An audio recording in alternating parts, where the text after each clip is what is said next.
Guys, today the topic of interest is the power of visualization and how to use it, because this is something that's so underutilized. But if you're able to master this and apply this, it'll make a massive difference to you.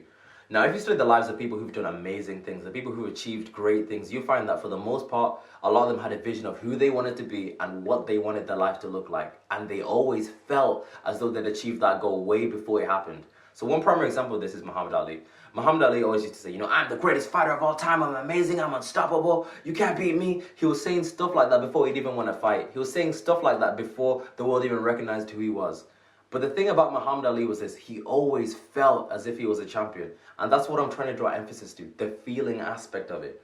Because when you look at all your goals, all the things that you're chasing, the things that you want, you must understand it's not necessarily the goal that you want. It's the emotional state or the emotion that you think you feel that goal will bring you. That's really what you're chasing. You're chasing an emotion. So if I was to ask you why you wanted the goal, so somebody could say, I want to be a bodybuilder, right? That could be a goal. If I was to ask you enough times why you wanted to be a bodybuilder, it would lead me to the emotional state that you're chasing, or the emotional state you think that goal will bring you. So I could ask you, why do you want to be a bodybuilder? Someone could say, well, I want to be a bodybuilder because it fills out my shirts. I want to fill out all my shirts. That could be one reason. Another reason could be, I like free supplements. That's one reason.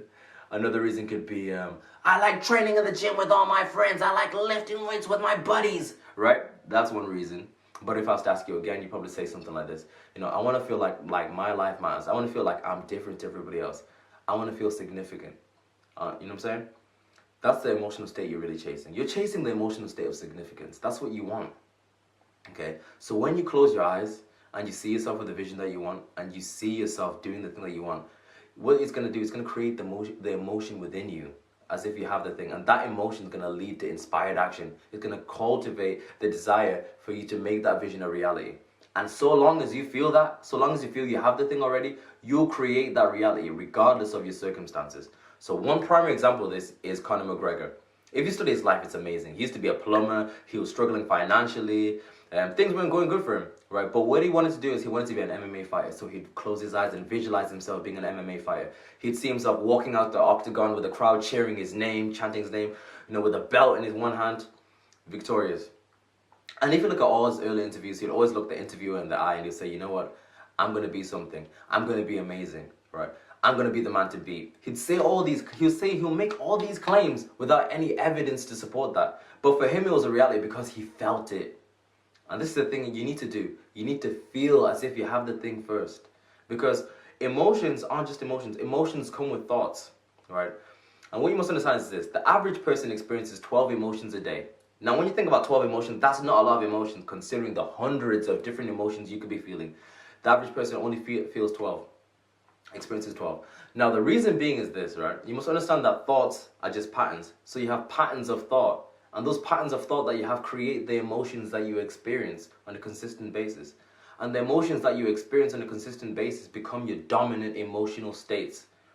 And the dominant emotional states that you have affect the way you interpret reality. So they affect the way you see things. So for example, if you've ever been in a playful, happy emotional state, you'll find that when people make fun of you or people poke fun of you, it's not that deep. So someone could make fun of you and you'd be like, ha ha ha ha, that's so funny, Jenny, that was a good one, right? You don't care because you're in a playful state. But when you're more, closed in, when you're more sensitive and someone pokes fun at you, what happens? It becomes a bigger thing than it is. It becomes really deep. You're like, how could they say that? They're so mean. I thought they were my friend, right? The only difference was your emotional state, the way you interpreted reality. That was the only difference. And what visualization actually does is this. It creates thought patterns that lead to the emotion of certainty when it comes to your goals. And then certainty, the emotion of certainty, becomes one of your dominant emotional states, and that's what's going to help you thrive. And that's the difference between people who succeed at a higher level and people who don't. There's a difference between success and mediocrity, your emotional state. So one prime example of this is one of my favorite footballers, Fernando Torres. When he used to play for Liverpool, he was amazing, right? In the Premier League, right? He used to score goals every week. He'd score goals from impossible angles. He'd be embarrassing some of the world's greatest defenders. They couldn't touch him, right? And then he moved to Chelsea, which was another team in the same league. And Chelsea at the time were considered the better team. They were much better. He had a better team. And in theory, he should have done better there. But what happened was he went on a run where he didn't score a few goals, and the whole media were like, "Oh, what happened to Fernando? He's not the same anymore. He's not as good as he once was." And then he struggled. But what was the difference between Fernando Torres at Liverpool and the Fernando Torres at Chelsea? Because he had the same ability, he's playing in the same league against the same defenders, so in theory, he should have been doing the same thing. But no difference was this. When he was at Liverpool, he had a more dominant and more certain emotional state. Because back then, in his mind, he believed that he was one of the greatest. Like everyone was telling him, "Oh, you're so amazing, you're so great," and he'd prove them right week in, week out. So he'd be walking out into the games, looking at the defenders, thinking, "You know what? You're going to be in for a hard day today. You can't touch me. You can't stop me." Right? He was in a dominant emotional state. Right, but then when he moved to Chelsea, and when everyone was like, "Oh no, Fernando's not the same. He's not as good as he once was. He's not scoring." When they were doing that to him, his emotional state changed to one of more fear, one of more anxiety. He started over-calculating every intricate detail, things that he would normally do of instinct. So he'd go into the game and he'd be looking at the defenders thinking, "Oh no, well, I gotta make sure I get myself in the box. And when I get myself in the box, I have to make sure I hit the ball with the side of my foot to make sure that it goes in." Right? Over-complicating every intricate detail. Right? Because he was in an emotional state of fear, not certainty. Right? So this is the difference between people, their emotional states. So when you visualize, right, when you see yourself with that goal, when you see yourself doing the thing that you love, what you're actually doing is you're creating those thought patterns that lead to the emotion of certainty. And so long as you feel it, right, the inspired action will come and you will create that reality. But it first starts off with you seeing the vision. So really pay attention to that. Really see yourself with that. And if you do that, you'll get the thing that you want.